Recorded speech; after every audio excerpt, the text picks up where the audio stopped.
The Starlight Prophecy, Rise of the Guardians. Chapter 1. Millie stood at the edge of the village, her heart heavy with the weight of the task that lay ahead.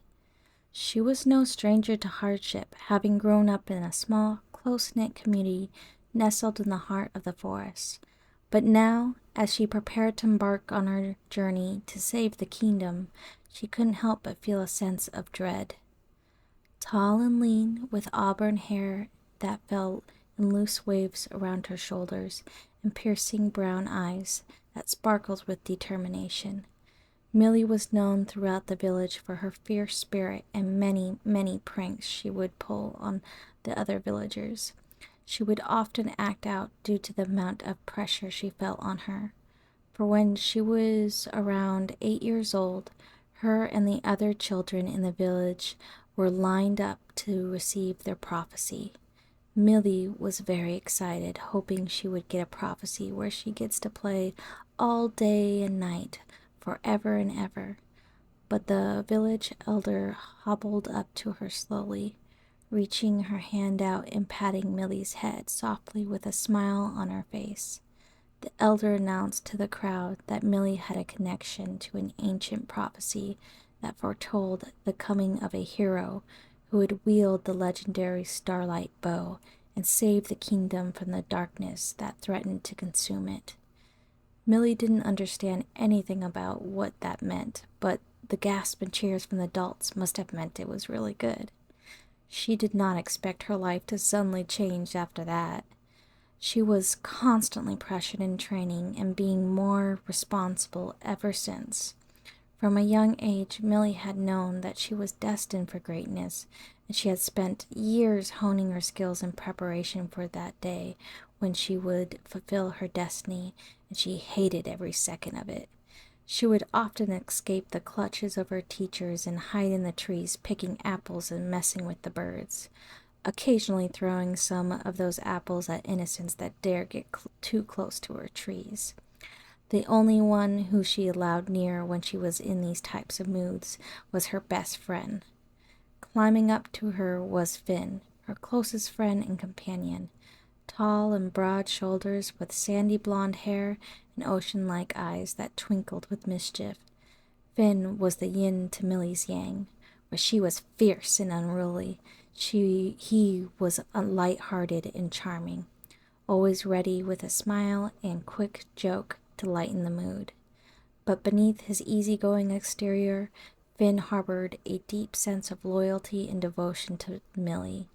He had been by her side since they were children, their bond forged in the fires of adversity and strengthened by the trials they had faced together. He had always believed in her, even when she doubted herself, and he would follow her to the ends of the earth if that's what it took to fulfill the prophecy and save the kingdom. Millie complained about not wanting to go forth on this adventure prophecy told by an old bat. She bit into an apple and spat it out, looking at a worm in the middle. Finn had laughed and packed a few apples into a bag. "I think tomorrow will be exciting because you won't be going alone. Remember, my prophecy is to stick with you until your prophecy is completed. That means I'm stuck with you." They joked and ranted until it became close to dark. As they stood together on the threshold of their journey, Millie felt a surge of gratitude wash over her. She knew that she could not face the challenges that lay ahead alone, but with Finn by her side, she felt invincible.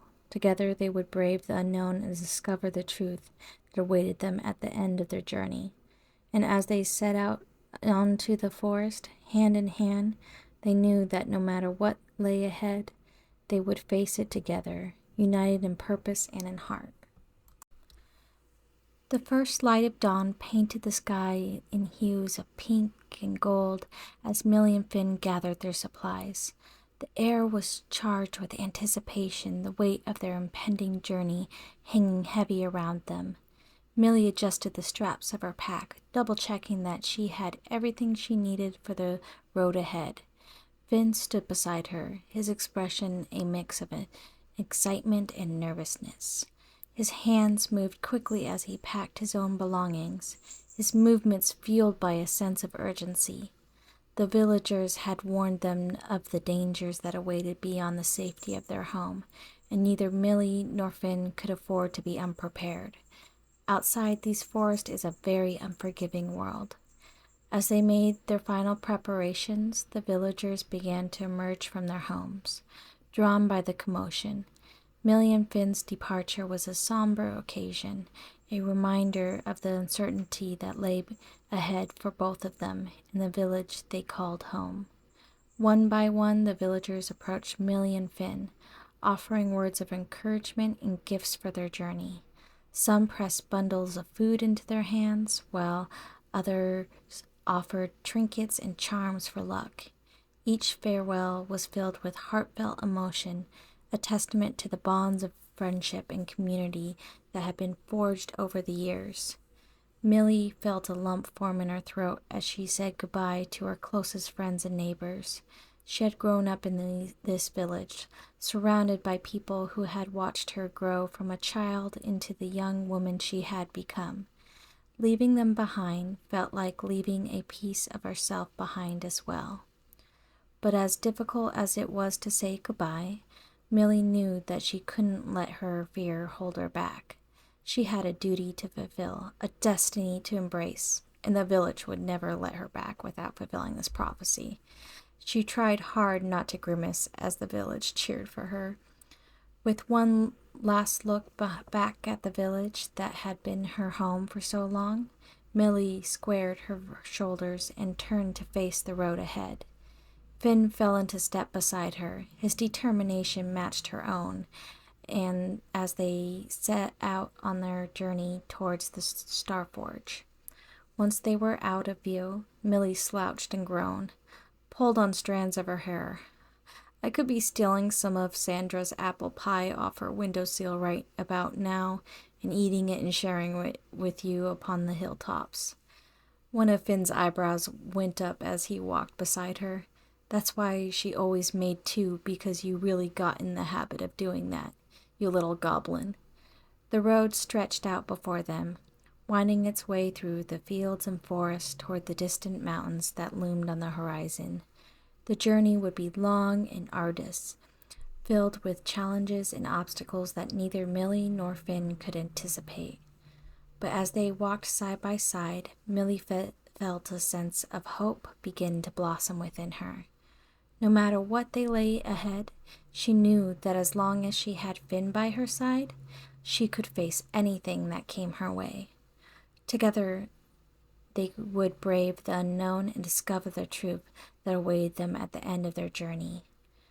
The dense forest enveloped Millie and Finn as they journeyed deeper into the unknown.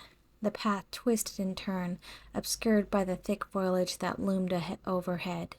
With every step, the air grew heavier, with the anticipation of danger lurking in the shadows. Suddenly, the tranquility of the forest was shattered by the sound of rustling leaves and the harsh clinking of metal. Millie's hand instinctively went to the hilt of her sword as she and Finn exchanged wary glances. They knew they were not alone. Emerging from the underbrush, a group of bandits appeared, their faces obscured by shadow as they brandished weapons and advanced menacingly towards Millie and Finn. Their leader, a burly man with a scarred face, stepped forward, his eyes gleaming with malice. "Hand over their belongings, and no one gets hurt," he growled, his voice laced with menace. Millie felt a surge of adrenaline course through her veins as she tightened her grip on her bow. She had faced danger, but that was more like being chased from the villagers, from pranks, or having to train with her teachers. She knew that they would have to fight if they wanted to survive, so she panicked and pulled out the bow. With a swift movement, Millie notched an arrow and drew back the string, her eyes fixed on the bandits before her. Her heart pounded in her chest as she focused all of her attention on her targets. The bandit took steps back, looking scared, with one of them fell back. This startled Millie, and she released the arrow, watching as it soared through the air with deadly accuracy. It found its mark, striking one of the bandits square in the chest and sending him crashing to the ground with a cry of pain. The bandits' faces were shocked with fear, taken aback by Millie's display of skill. It was all the opening Finn needed. With a charming smile and a smooth voice, he stepped forward, his hands raised in gesture of peace. Now, there's no need for violence, he said, his voice calmly and steady. We're just passing through. Surely we can come to some sort of agreement. We don't want anyone else to get hurt. The bandit leader eyed Finn warily, weighing his options. After a tense moment of silence, he nodded curtly, his expression begrudgingly. Fine, he grunted. You can pass, his voice shaky. But leave us some of your supplies, and we'll call it even. Finn nodded in agreement, his smile never faltering. Of course. We wouldn't want to leave you empty-handed. Millie watched in disbelief as Finn began to unload their supplies, handing over food and water to the bandits without hesitation. She couldn't believe that he was willing to give in so easily, but she trusted his judgment. With their truce negotiated, the bandits allowed Millie and Finn to pass unharmed, disappearing back into the shadows of the forest as quickly as they appeared. As they continued on their journey, Millie couldn't shake the feeling of unease that lingered in the pit of her stomach. She knew that danger still lurked around every corner, and that they would have to stay vigilant if they wanted to survive. She wanted to question Finn, but when she looked over at him, he had a serious look in his eye as they walked, one that she's not seen before. Maybe that could have been an end to their journey when it had just begun, and maybe she had acted too quickly. She thought back on the situation. The bandits looked pretty ragged and starved. They were more eager to take the food than the gold they had, though they still took some of that too. Maybe they weren't the type of bandits the village warned them about, but just desperate people. She shook her head, but she still felt right on defending herself, but was grateful that Finn diffused the situation. She had never hurt someone like that before. Thank you for watching. Please like and subscribe. Like a star shining in the night sky, remember that your uniqueness lights up the world. Embrace your dreams. Reach for the impossible and let your imagination soar, for you are capable of creating magic wherever you go.